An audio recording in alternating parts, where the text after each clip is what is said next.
नमस्कार दोस्तों। और आज हम जानेंगे एक ऐसे व्रत के बारे में जो संतान के सुख को देता है यही है, साथ में स्वास्थ्य के सुख को भी देता है। तो ये व्रत है अहोई अष्टमी का।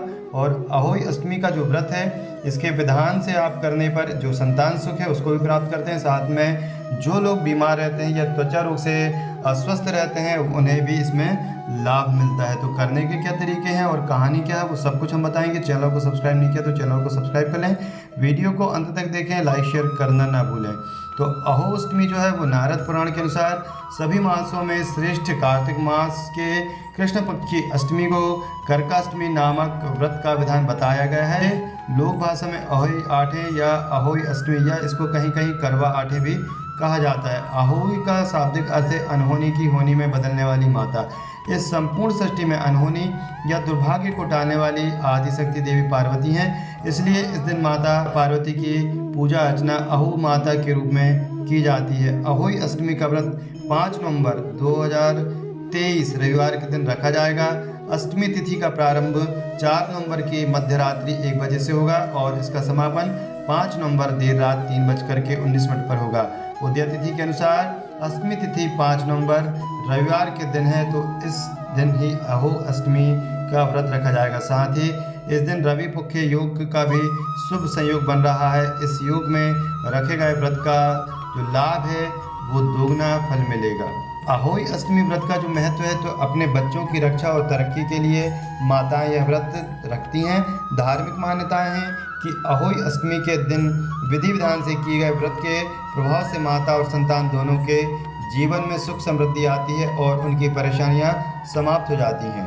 तो अहोई अष्टमी की जो पूजा विधि है, किस प्रकार आप पूजन कर सकते हैं। अहोई अष्टमी की पूजा का विधान सायंकाल प्रदोष वेला में करना श्रेष्ठ रहता है। दिन भर उपवास के रखने के बाद सायंकाल जो है संध्या काल में सूर्यास्त होने के बाद जब आसमान में तारों का उदय हो जाए तभी पूजा आरंभ करें। और रात्रि में चंद्रोदय होने पर चंद्रमा को अर्घ्य करना चाहिए। इस दिन व्रत रखने वालों को सुबह जल्दी उठकर स्नान करना चाहिए।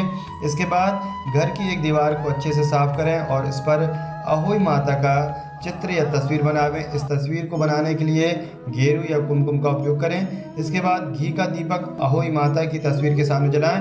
फिर पकवान जैसे हलवा, पूरी, मिठाई आदि के भोग को अहोई माता को लगाना चाहिए। इसके बाद अहोई माता की कथा पढ़ें और उनके मंत्रों का जाप करते हुए उनसे प्रार्थना करें कि अहोई माता आपके आशीर्वाद से हमेशा हमारे बच्चे सुखी रहें, निरोग रहें और आप हमेशा हमारे बच्चों की रक्षा भी करें। साथ ही जो लोग अस्वस्थ रहते हैं और कई प्रकार की तकलीफ़ें रहती हैं, शारीरिक कष्ट रहते हैं या किसी प्रकार के स्किन एलर्जी है या स्किन से संबंधित, त्वचा से संबंधित रोग हैं, तो वो जो पूजन करें वो अहोई माता के साथ साथ तुलसी जी का पूजन करें और विधिवत तुलसी का पूजन करके और वहाँ पर दीपक जलावें। साथ में जो भी प्रसाद है, नारियल है, वो जो माता है तुलसी माता उनको प्रणाम करके और जैसे अहोई माता का हम पूजन व्रत करते हैं इसी प्रकार तुलसी माता का पूजन करें और अपने व्रत का पारायण करें। तो इस प्रकार जो रोगी हैं, अस्वस्थ हैं, वो इस प्रकार जो है व्रत कर सकते हैं। अहोई अष्टमी माता का जो मंत्र है अहोई अष्टमी से